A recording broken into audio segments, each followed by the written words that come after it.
icya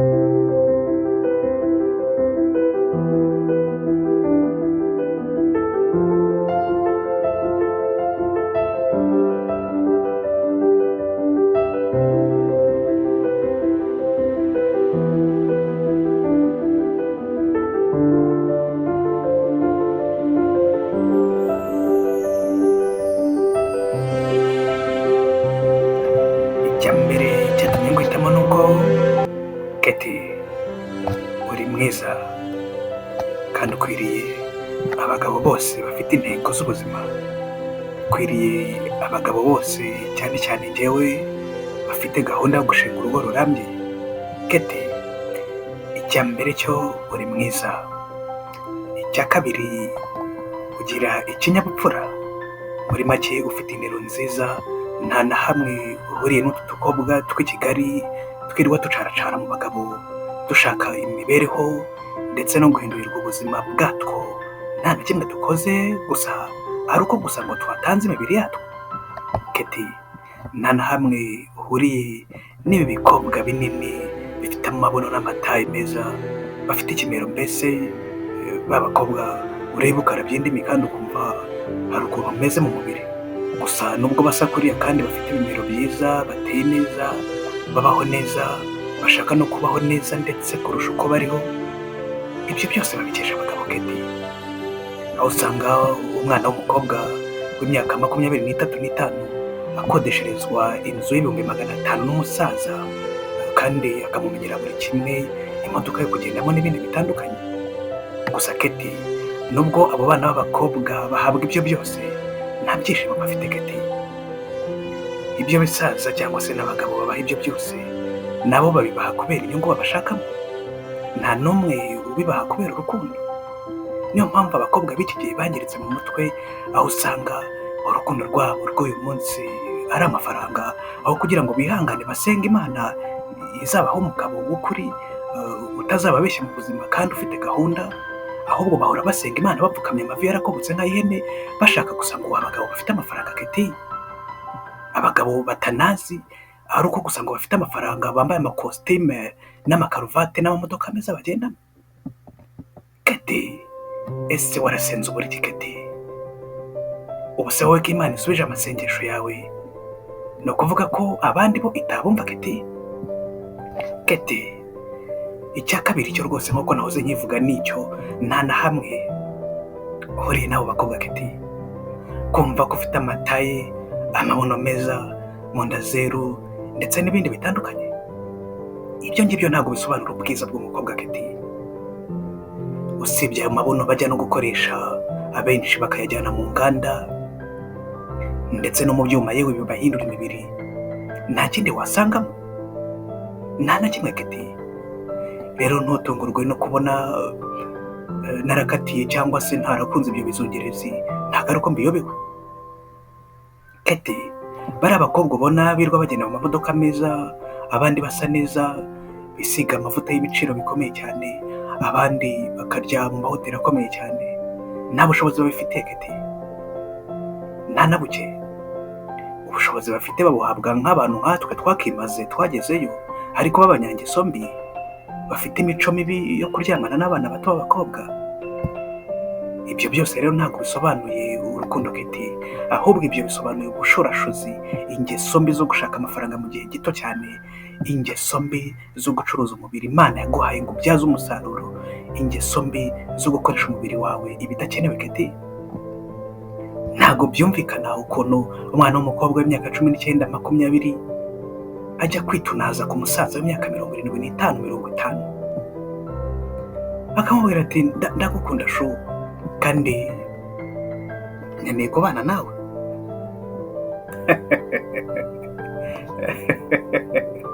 Ntabwo byumvikana. Keti, nabonye byinshi, naritegereje kandi ndashishoza, ndavuga ntungu ndagukumbagunda kubasa nawe. Ntabwo uri umukobwa mubi udakwiriye urukundo. Keti, nimba ari abakobwa beza barahari kandi baruzuye muri Kigali, gusa imico yabo ntabwo ari iyo kubaka, barashaka kubaho neza barya amafaranga y'abagabo n'abasaza. barashaka kubaho neza batembera mu modoka ahenze, bagenda mu ndege bajya za Dubai, ku ikofi y'abo basaza ndetse n'abagabo nkatwe twakimaze. Ese Keti, reka nkubaze, ndabyibuka warambwiye ngo ntabwo unkwiriye, ariko se koko abo bakobwa nibo bankwiriye Keti? Abakobwa bashaka gutembera buri weekend Dubai mu mamiliyoni menshi cyane yacu y'abasaza cyangwa se abantu nkatwe bakimaze? Abo bakobwa se Keti bazubaka? Abakobwa nk'abo bakwiriye n'ubundi abagabo b'indaya nk'abo, nimba barigize agatebo nyine nibakomeze bayora ayo mavu. Ubwo urumva ivu riyorwa rigiye kumenwa, agatebo nako nta kindi kakorewe usibye gushyirwamo ibidakenewe bikajya kumenwa. Ari abo bakobwa b'amatayi meza, amabona agera iriya ndetse no mu nda zeru, ab'imisaya myiza ndetse n'inseko nziza idasanzwe. Abenshi muri bo, ntabwo mvuze bose gusa, abenshi muri bo ntabwo bakwiteza udafite ifaranga. Abo bose barashaka abagabo ndetse n'abasaza bakoze imyaka n'imyaka bavunika, bakabika amafaranga yabo sha. Barashaka kuza kuyarya nk'aho bayakoreye uwo munsi gusa, ntibafite impuhwe zo kumenya ayo mafaranga yavuye, usibye gusa gushaka kurya amafaranga y'abo basaza n'abagabo. Abakobwa badatinya n'abagabo bubatse sha Keti, no.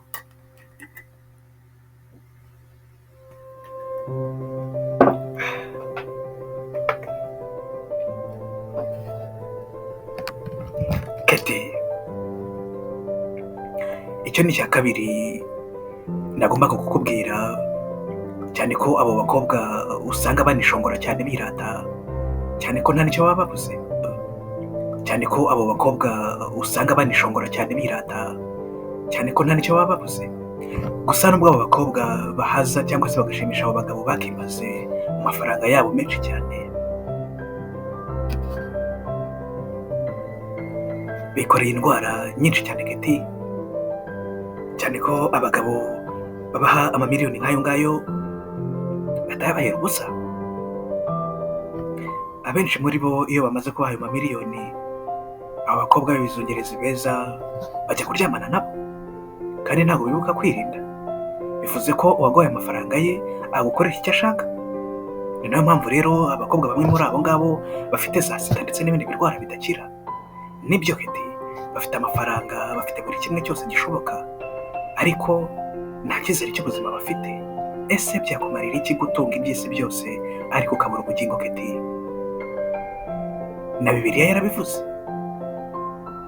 Ntabwo rero ari njye uze kubeshya hano Keti, uzirinde abagabo nk'abo.